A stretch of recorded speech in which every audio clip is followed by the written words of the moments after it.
Hi, Chris Sorensen. I'm often asked, not only by HUD counselors, by the real estate professional, by loan officers, as well, of course, by the public, why are loan modifications failing so miserably over and over and over again?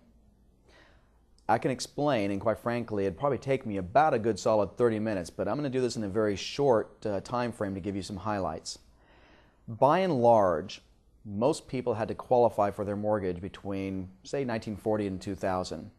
From 2000 to 2002, we started lowering the guidelines. Now, in one of our videos, I'm going to be talking about exactly what are housing ratios. But suffice to say, for now, just recognize this number. The maximum amount of debt that people were allowed to have historically was the following percentage. By the time we took your house payment, as well as all other monthly obligation, which would include your revolving debt, minimum payments on Visas and MasterCards and your car payment, child support, alimony, etc. We would add all that up together and divide it by your gross earnings. That was never supposed to be more than about 38 to 41% worst case scenario. You want to know why most modifications are failing? Is because according to the government's own information on financialstability.gov, the most recent reports are showing that the average borrower who needs help has a 79.8% back-in ratio. Again, make sure you watch the video on ratios.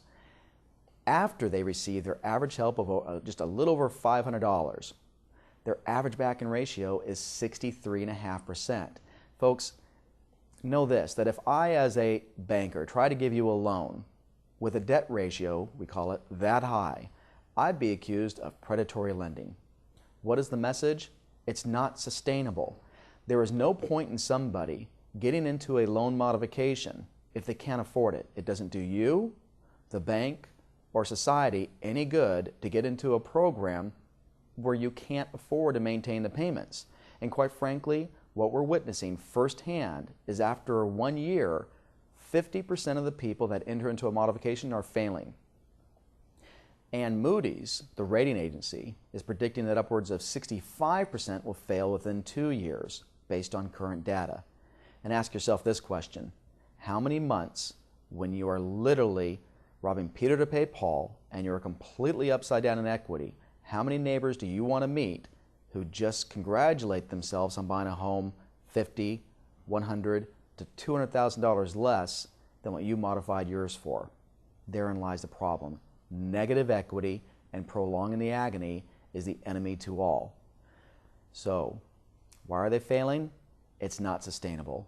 And so we hope to teach you through these videos is to make sure you understand what you can do to increase your odds of success, but I want you going into this process with your eyes wide open. Well, make sure you watch the video on ratios. This is very important, detailed information.